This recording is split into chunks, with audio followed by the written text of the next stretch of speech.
Alors je vais vous montrer quelques toupies avec des comportements très particuliers et en parlant un petit peu des essences de bois que j'utilise. En particulier cette toupie qui est en frêne et qui a un comportement que j'explique difficilement. C'est que quand je lui approche une toupie en buis non colorée, elle n'a aucune influence, vous le constatez, hein. Et quand je lui approche quelque chose qui est coloré, donc il y a une sorte de symbiose et la toupie se fait entraîner par cette toupie colorée.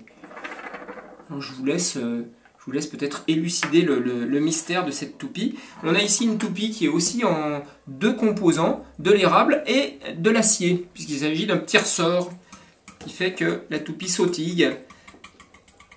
Dans le jargon, on l'appelle la toupie sautière, ou la toupie kangourou, la toupie, après chacun met un petit peu les mots qu'il veut derrière ce genre d'ustensile. Cette toupie, qui est une toupie doigt, non pas qu'elle fait partie de la basse-cour, mais c'est une toupie qui tourne sur le doigt, elle a une petite pointe à l'intérieur qui permet de faire tourner la toupie. Et sur ce modèle particulier, il y a une deuxième pointe,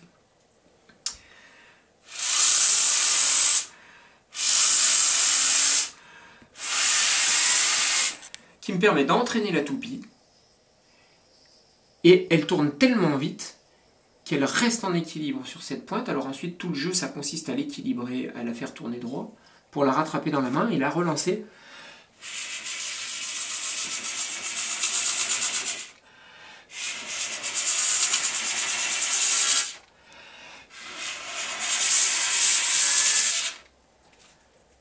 Voilà donc cette toupie qui a deux pointes avec deux comportements.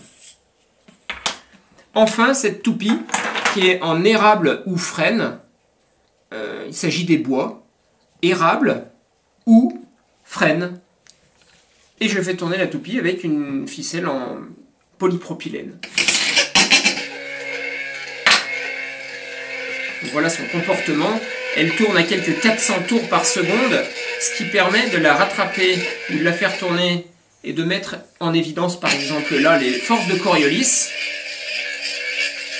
Vous voyez son élasticité qui est complètement surprenante liée à sa vitesse. Et ensuite, je peux la retourner et elle est repartie pour tourner à peu près 30 secondes sur cette pointe alors que de l'autre côté elle était pratiquement mourante, on pourrait dire. C'est magique. Et tout ça, ça vient de l'enfance.